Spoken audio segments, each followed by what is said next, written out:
Hi friends, எல்லாருக்கும் Cuisine channel சார்பாக happy new year and god bless you with all wealth and health.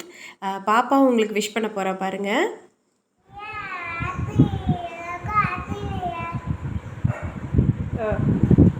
உட்காந்து சொல்லடி. இந்த கிளிப்பிங்லாம் வந்து பார்த்தீங்கன்னா 2 days முன்னாடி எடுத்தது, நியூ இயருக்கு முன்னாடி எடுத்தது. இந்த மழை கிளிப்பிங் இது எல்லாமே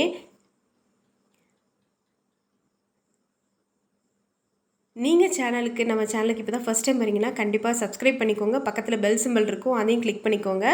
ஆல்ன்ற ஆப்ஷனையும் கிளிக் பண்ணிட்டீங்கன்னா நான் எந்த வீடியோ போட்டாலும் உங்களுக்கு நோட்டிஃபிகேஷன் வரும். நம்ம சேனலில் வ்ளாக்ஸு, ரெசிபீஸு, ஷாப்பிங் எல்லாமே வரப்போகுது. ஸோ கண்டிப்பாக மிஸ் பண்ணாமல் பாருங்கள்.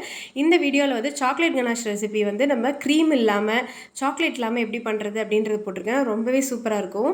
இந்த கிளிப்பிங்கில் பாருங்கள், மழையும் இதுவுமா தான் ஸ்டார்ட் ஆகிடுச்சு. ஸோ அது பார்க்க இன்ட்ரெஸ்டிங்காக இருந்துச்சு. மழையும் பெஞ்சிச்சு, வெயிலும் அடிச்சிச்சு. ஸோ ரெண்டுமே ஒரே நேரத்தில் இருந்தது, இன்ட்ரெஸ்டாக இருந்துச்சு சொல்லிட்டு உங்களுக்கு அந்த கிளிப்பிங் ஆட் பண்ணியிருந்தேன். இதை வந்து ரேண்டமாக அன்னன்னைக்கு எடுத்தது எல்லாம் சேர்ந்து ஒரு விலாகாக போட்டிருக்கேன். ஒரே நாள் எடுத்தது கிடையாது. நம்ம தோட்டத்தில் பார்த்திங்கன்னா புதினா வச்சுருந்தோம் இல்லையா, அது நல்லா துளுத்து வந்துச்சு. ஸோ அதெல்லாமே எடுத்துகிட்டு இருந்தோம். தக்காளி செடி காஞ்சி போச்சு, ஆனால் ஒரே ஒரு தக்காளி மட்டும் அதில் காய்ச்சிட்ருக்கு. இன்னொரு புது தக்காளி செடி நம்மளுக்கு வந்திருக்கு, அதனால் பிரச்சனை இல்லை. பொன்னாங்கண்ணி கீரையும் நல்லா துளுத்துருச்சு. நான் சொன்ன மாதிரி அது பெரிய டப்பில் மாற்றணும். அதே மாதிரி நம்ம வீட்டிலேயே நம்ம கொத்தமல்லி வந்து தூவி நம்ம வளர்க்கலாம் ஒரு ஐடியா பண்ணியிருக்கோம். ஸோ பொங்கல் அப்போது தை பிறக்கட்டும், அதெல்லாமே கொஞ்சம் செட் பண்ணி புதுசாக பண்ணலாம் அப்படின்ட்டு. நம்ம வச்ச ரோஜா செடி வந்து இலையெல்லாம் உதிர்ந்துருச்சு. பட் அந்த செடி நல்லா ஃப்ரெஷ்ஷாக அப்படியே தான் இருக்குது. ஒரு கைப்பிடி அளவு புதினா கிடச்சிச்சு ஃப்ரெண்ட்ஸ். ஆனால் இந்த மிளகா நிறையா வந்திருக்கு, ஆனால் இன்னும் முத்தணும்னு அதனால் நாங்கள் மிளகா பறிக்கலை. இன்னொரு மிளகா செடியிலையும் காய்க்க ஆரம்பிச்சிருக்கு. So super. இதுக்கப்புறம் நான் vlog எடுக்கலை, ஏன்னா பெரிய பாப்பாவுக்கு வந்து ஸ்கூலில் டூர் கூட்டு போயிருந்தாங்க. அவள் போயிட்டு வர்றதுக்கு ஏற்பாடுன்னு 2 days அந்த டென்ஷனில் நான் பெருசாக வீடியோ எடுக்கலை. இதை ஊர்லேருந்து வந்ததுக்கப்புறம் பாப்பாவுக்கு கொடுக்குறத கிஃப்ட்டுன்னு சொல்லிட்டு அங்கே வாங்க முடியலன்னு சொல்லிட்டு அப்புறம் நாங்கள் இங்கேயே வந்து வாங்கிட்டோம். அதுக்குள்ளே ஸ்நாக்ஸ் இதெல்லாம் நிறையா வாங்கிட்டு வந்திருந்தா. ஒரு சின்சான் பொம்மையாவது வாங்கிட்டு வரணும்னு சொல்லிட்டு அப்புறம் இங்கேயே அவங்க அப்பா போயிட்டு வாங்கிட்டு வந்து அவள் கொடுத்த மாதிரி கிஃப்டாக பாப்பா கொடுத்தோம். அப்புறம் நியூ இயருக்கு என்னென்னமோ கேக்லாம் பிளான் பண்ணிவிட்டு அப்புறம் சாக்லேட் கேக் கேட்டாங்க. இந்த ரெசிபியை வந்து நான் இது வரைக்கும் போட்டதில்லை, ஆனால் ரொம்ப டிஃப்ரெண்ட்டாக இருக்கும். ரொம்ப சாஃப்டாக ஜஸ்ட் ஒரு 30 மினிட்ஸ்லேயே ரெடி ஆகிடுச்சு. நல்ல பெரிய கேக் தான், நல்ல பஞ்சு மாதிரி இருந்தது. இந்த ரெசிபி உங்களுக்கு நான் தனியாக ஷேர் பண்ணேன். நான் வீடியோவை எடுக்கல. இதுக்கான சாக்லேட் கனாஷ் மட்டும்தான் எடுத்திருந்தேன். அவ்வளோ சாஃப்டாக இருந்துச்சு. நெக்ஸ்ட் டே சாப்பிட்டப்பையும் அப்படி தான் இருந்துச்சு. ஃப்ரிட்ஜில் வச்சா கூட அது வந்து ஹார்டாகாமல் அவ்வளோ நம்ம தொட்டு பார்க்கும்போதே உங்களுக்கு தெரியும் எவ்வளோ சாஃப்டாக வந்துருக்குன்னு. அதோட அடிப்பாகம் பாருங்கள், இல்லை கொஞ்சம் கூட ஒட்டலை. ஜஸ்ட் நான் வந்து மைதா டஸ்ட் பண்ணி தான் பண்ணேன். ஆயில் அப்ளை பண்ணி நம்ம டஸ்ட் பண்ணி பண்ணுவோம்ல, அந்த மாதிரி தான் பண்ணேன். பட்டர் பேப்பர் கூட போடல, ஆனால் கூட நல்லா அடியில் நல்லா பஞ்சு மாதிரி வந்திருக்கு. இதை வந்து இந்த ரெசிபி நம்ம கப் கேக்கு கூட யூஸ் பண்ணலாம், இல்லை காஃபி கேக்காக கூட பண்ணலாம். ஸோ நான் அந்த ரெசிபியை வந்து டம்ளரில் வச்சு உங்களுக்கு நான் செஞ்சு உங்களுக்கு காட்டுறேன். மேலே வந்து ரொம்ப உப்பி வந்துருச்சுனால கொஞ்சம் ட்ரிம் பண்ணால் நான் கொஞ்சம் அன்ஈவனாக பண்ணிட்டேன். அதனால் கேக்கு ஃபினிஷிங் வந்து கொஞ்சம் சரியில்லை, ஆனால் டேஸ்ட்டு டெக்ஸ்டர்லாம் சூப்பராக இருந்துச்சு. இதுக்கு வந்து கனாஷ்க்கு பார்த்தீங்கன்னா 1/4 கப்புக்கு கொஞ்சம் அதிகமாக சர்க்கரையை நல்லா முதல்ல பொடி பண்ணி எடுத்துக்கணும். இந்த மாதிரி பவுட்ரு பண்ணிக்கோங்க. அப்புறம் எவ்வளோ ஸ்மூத்தாக பவுட்ரு பண்ணிங்களோ அவ்வளோக்குள்ள நல்லாயிருக்கும். அப்புறம் 4 டேபிள் ஸ்பூனுக்கு கொக்கோ பவுட்ரு போட்டுக்கோங்க. இல்லை நம்ம சாக்லேட்டோ இல்லை விப்பிங் க்ரீம் எதுவுமே சேர்க்கல, ஜஸ்ட்டு கொக்கோ பவுடரை வச்சு நம்ம இது பண்ண போகிறோம். அவ்வளோ சூப்பராக இருக்கும். காஃபி பவுட்ரு, இன்ஸ்டன்ட் பவுட்ரு எது இருந்தாலும் ஒரு 1/4 டீஸ்பூன்லேருந்து 1/2 டீஸ்பூன் அளவுக்கு உங்கள் ஃப்ளேவருக்கு கூட பிடிக்கிற கூட சேர்த்துக்கோங்க. நான் 1/4 டீஸ்பூன் அளவுக்கு தான் சேர்த்துருக்கேன்.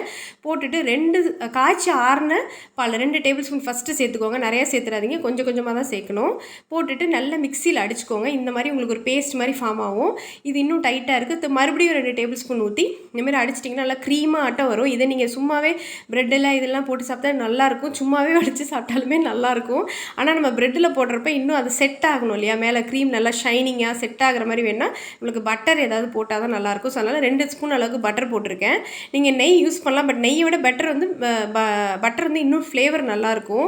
அப்படி இல்லைன்னா நீங்கள் டால்டா கூட போடலாம். எப்போயாவது நம்ம யூஸ் பண்ணுறோம். ஸோ அப்போ வந்து இந்த வாசனை அந்த இதெல்லாம் இல்லாமல் இருந்தால் நல்லாயிருக்கும். வெண்ணிலா எசன்ஸ் கூட நீங்கள் வேணால் சேர்த்துக்கலாம். இது எதுவும் இல்லைன்னா வெண்ணிலா எசன்ஸ் சேர்த்து கூட நீங்கள் இந்த க்ரீம் பண்ணலாம். கோகோ பவுடருக்கு பதிலாக நம்ம ஃப்ளேவர் எது வேணாலும் ஆட் பண்ணிக்கலாம். இந்த மாதிரி நான் போட்டு செட் பண்ணி பார்த்தேன். என்னாச்சுன்னா கொஞ்சம் அன்ஈவனாக கட் பண்ணதால கொஞ்சம் ஒரு மாதிரி இருந்துச்சு. ஸோ நெக்ஸ்ட் டே என்ன பண்ணேன், கொஞ்சம் நேரம் வெளியில் வச்சுட்டு கொஞ்சம் சாக்லேட் சிப்ஸ் இருந்துச்சு. ஸோ அதெல்லாம் போட்டு மேலே டெக்கரேட் பண்ணி திரும்பவும் ஃப்ரிட்ஜில் தூக்கி செட் பண்ணுறதுக்கு வச்சுட்டேன். அப்புறம் சைடில் பார்த்திங்கன்னா சுத்தமாக இட்லி பொடியே இல்லை.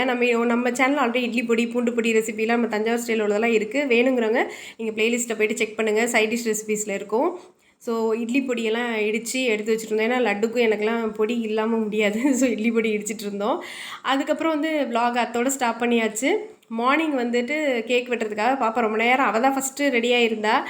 எங்களுக்கு டைம் இல்லை, ஏதோ ஒரு சும்மா ட்ரெஸ்ஸை போட்டு பண்ணியிருந்தோம். பெரிய பாப்பா வரது லேட் ஆகிடுச்சுனால அவளை சுற்றி விளையாண்டுக்கிட்டு கொஞ்சம் ஹாப்பி நியூ இயர் சொல்லு பாப்பா, கொஞ்சம் நேரம் வீடியோ எடுக்கிறேன் ஃபோட்டோன்னா எதுவுமே செய்ய மாட்டேன்ட்டா.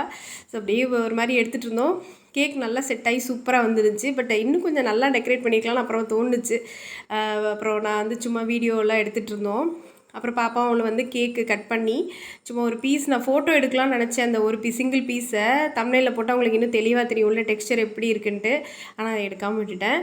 அப்புறம் எல்லாருமே கேக் சாப்பிட்டு ரொம்ப சூப்பராக இருக்குது அப்படின்னு சொன்னாங்க, நல்லாவே இருக்குது அப்படின்ட்டு.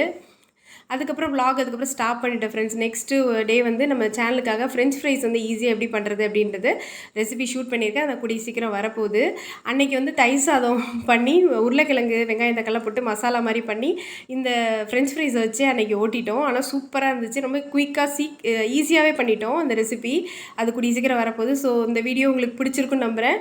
இன்ட்ரெஸ்டிங்காக இருந்துச்சு. உங்களுக்கு பிடிச்சிருந்துச்சுன்னா லைக் பண்ணுங்கள், கண்டிப்பாக ஷேர் பண்ணுங்கள், கமெண்ட் பண்ணுங்கள். கண்டிப்பாக தொடர்ந்து உங்களோட சப்போர்ட் கொடுங்க. நான் உங்களை இன்னொரு வீடியோவில் சந்திக்கிறேன். Bye friends.